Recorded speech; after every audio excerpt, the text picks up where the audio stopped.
Hello friends, welcome to Everything Captain's channel. I am Grandmaster Captain Shaji Mathew. സുഹൃത്തുക്കളെ, ഇന്ന് നമ്മൾ ചർച്ച ചെയ്യുന്നത് എയർ ഇന്ത്യ 171 എയർക്രാഫ്റ്റിൻ്റെ ദുരന്തത്തെ പറ്റിയിട്ടുള്ള വിവരങ്ങളെല്ലാം നിങ്ങൾ കേട്ടിട്ടുണ്ട്. That air India aircraft jet liner ഇന്നത്തെ കാലത്ത് എല്ലാവരും ധാരാളമായിട്ട് വിമാനയാത്ര ചെയ്യുന്നവരും വിമാനയാത്രയുടെ സേഫ്റ്റിയെ പറ്റി നമുക്ക് ഒരു ഉത്കണ്ഠ ഉണ്ടാകുന്നതും പതിവാണ്. ഈ വിമാനയാത്രയുടെ വശങ്ങളിൽ ഇപ്പോഴത്തെ ആക്സിഡൻറ്റ് ഇൻവെസ്റ്റിഗേഷൻ ടീം വിമാനയാത്രയുടെ എങ്ങനെയാണ് സംഭവിച്ചെന്നുള്ള അന്താരാഷ്ട്ര അതുകൂടാതെ നമ്മുടെ ഇന്ത്യ ഗവൺമെൻറ്റിൻ്റെ അന്വേഷണത്തിൻ്റെ ഒരു കരട് രൂപം പുറത്തു വന്നിട്ടുണ്ട്. എങ്കിലും ചില മീഡിയകളും ചാനലുകളുമെല്ലാം അത് പൈലറ്റ് എററാണോ പൈലറ്റിൻ്റെ എറർ കൊണ്ടാണ് സംഭവിച്ചത് എന്നുള്ള തരത്തിലുള്ള റിപ്പോർട്ടുകളും ആളുകളെ ഭയവിഹ്വലരാക്കുന്നുണ്ട്. നമുക്കൊന്ന് ചിന്തിക്കാം, യഥാർത്ഥത്തിൽ അങ്ങനെ ഒരു സംഭവം ഉണ്ടാകാനുള്ള സാധ്യതയുണ്ടോ ഇല്ലയോ? ഈ വിമാനത്തിൻ്റെ സാങ്കേതിക വശത്തിൽ ഫ്യൂവൽ കട്ട് ഓഫ് ആകുന്നത് 2 എഞ്ചിനുള്ള വിമാനമാണെന്ന് നമ്മൾ ഓർക്കണം. ഒരു എഞ്ചിൻ കൊണ്ട് തന്നെ എമർജൻസിയിൽ ലാൻഡ് ചെയ്യാനും രക്ഷപ്പെടാനുമുള്ള ഇതുണ്ട്. സേഫ്റ്റിക്ക് വേണ്ടിയിട്ടും മോർ പവറിന് വേണ്ടിയിട്ടുമാണ് 2 എഞ്ചിനുള്ളത്.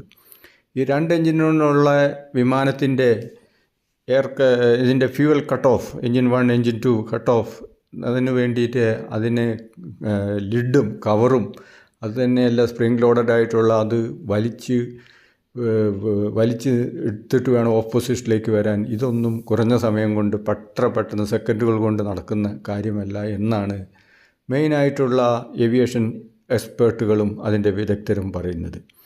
അതുകൂടാതെ ചുമ്മാ ചാനൽ കാണുന്നതിന് വേണ്ടി വ്യൂവേഴ്സ് വേണ്ടിയിട്ട് എന്തെങ്കിലും പറഞ്ഞ് ഈ ആളുകൾ ഭീതിപ്പെടുത്തുന്ന രീതിയിലുള്ള റിപ്പോർട്ടുകൾ ചാനലിൽ കൂടെയൊക്കെ പ്രയോഗിക്കുന്നത് നമുക്ക് എന്താ പറയുക? അത് ശരിയാണോ? അത് ശരിയല്ല എന്നേ നമുക്ക് പറയാൻ പറ്റുള്ളൂ. നമ്മൾ നമ്മുടെ സഹോദരങ്ങളെ, ബ്രദേഴ്സിനെ യാത്രയ്ക്ക് പേടിപ്പിക്കുകയോ ഒന്നും പേടിപ്പിക്കാൻ പാടില്ല. നമ്മൾ പോസിറ്റീവിലിയാണ് ചിന്തിക്കേണ്ടത്. ഇതിനകത്ത് കാര്യങ്ങൾ റിപ്പോർട്ട് ഒരു ആംബിഗ്വിറ്റി ആയിട്ടാണെങ്കിലും നമുക്കൊന്ന് ചിന്തിക്കാം. ഒരു പൈലറ്റ്, ഇത്രയും എക്സ്പീരിയൻസ്ഡ് ആയിട്ടുള്ള പൈലറ്റ് ഒരിക്കലും ഇത്ര പെട്ടെന്ന് അത് ചെയ്യാൻ കഴിയില്ല. രണ്ടാമത്, അങ്ങനെ ഫ്യൂവൽ കട്ട് ഓഫ് ആയി കഴിഞ്ഞാൽ ഒരുപാട് വിഷ്വൽ അലാറം, ഓഡിയോ അലാറം എല്ലാം ധാരാളമായിട്ട് അതിനകത്ത് വരും. മറ്റേ പൈലറ്റ് അറിയാതെ അത് ചെയ്യാൻ കഴിയുകയില്ല. രണ്ടാമത്, ഇന്നത്തെ പുതുതലമുറ ഇലക്ട്രോണിക് സംവിധാനത്തിൽ നമുക്കറിയാം, ഈവൻ നമ്മുടെ ATM കാർഡുകളും ബാങ്കുകളും ഈവൻ ആധുനിക കാറുകളും കപ്പലുകളും വിമാനങ്ങളും ഒക്കെ എന്തെല്ലാം electronic system is not foolproof. ഓരോന്ന് നമുക്കറിയാം, അലാറങ്ങൾ വരുന്നതും മനസ്സിലാകാത്തതുമായിട്ടുള്ള കാര്യങ്ങൾ ധാരാളമായിട്ടറിയാം. അപ്പോൾ അതെന്താണ് സംഭവിച്ചതെന്ന് കറക്റ്റായിട്ട് ഇൻവെസ്റ്റിഗേഷൻ നടത്തി കണ്ടുപിടിച്ച് അതിൻ്റെ സേഫ്റ്റി മെഷേഴ്സ് നമ്മൾ എടുക്കുകയാണ് വേണ്ടത്. അല്ലാണ്ട് ബ്ലെയിം ചെയ്തുകൊണ്ട് പൈലറ്റ് കാര്യമൊന്നുമില്ല. ഒരിക്കലും ചരിത്രത്തിൽ ഇങ്ങനെ ഒരു സംഭവം വളരെ അപൂർവമാണ്. ഒരു പൈലറ്റ് ഒരിക്കലും എല്ലാവരെയും കൂടെ ഇങ്ങനെ ഒരു മിസ്ഫോർച്യൂണിലാക്കിക്കൊണ്ട് ഒരു സൂയിസൈഡ് അറ്റംപ്റ്റ് ഒന്നും ഉണ്ടാകാൻ വഴിയില്ല. അതിനെല്ലാം എന്തായാലും അടുത്തിരിക്കുന്ന പൈലറ്റിന് ഇത് മനസ്സിലാകും. മെയിൻ പൈലറ്റ് ക്യാപ്റ്റനായിരിക്കും മിക്കവാറും കമ്മ്യൂണിക്കേഷൻ നടത്തുന്നത്. കാരണം അദ്ദേഹമാണ് തീരുമാനമെടുക്കേണ്ടത്, അവസാന തീരുമാനം. സോ ആ പൈലറ്റ് സംസാരിക്കുമ്പോൾ അത് പെട്ടെന്ന് തന്നെ തീരുമാനമെടുത്തുകൊണ്ട് കൺട്രോൾ ടവറുമായിട്ട് സംസാരിക്കാൻ കഴിയും. അതാണ് പൊതുവേ ഉള്ള ഇത്. മറ്റേ പൈലറ്റ് ബിസി ആയിക്കൊണ്ട് 2 കൈ കൊണ്ട് മാനോവർ ചെയ്തുകൊണ്ട് വിമാനം ഇതായിക്കൊണ്ടിരിക്കുമ്പോൾ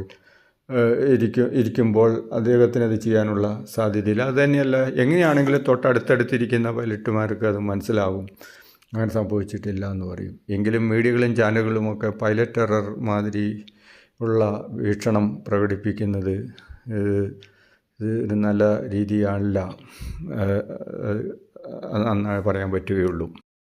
സഹോദരങ്ങളെ, ഇൻ്റർനാഷണൽ എക്സ്പേർട്സും അതിലെ വ്യോമയാന വിദഗ്ധരും ആരും പൈലറ്റിനെ ബ്ലെയിം ചെയ്യുന്നില്ല. നമ്മൾക്ക് മരിച്ചുപോയ സഹോദരങ്ങൾക്ക് ആദരാഞ്ജലികൾ അർപ്പിക്കാം. അവർ അന്ന് ആലോചിച്ച് നോക്കുക, ആ വിമാനം തകർന്നു വീണ് അതിൻ്റെ താഴെ ഉണ്ടായിരുന്ന ബിൽഡിങ്ങിലുണ്ടായിരുന്ന എത്രയോ പാവങ്ങളാണ് മരിച്ചുപോയത്.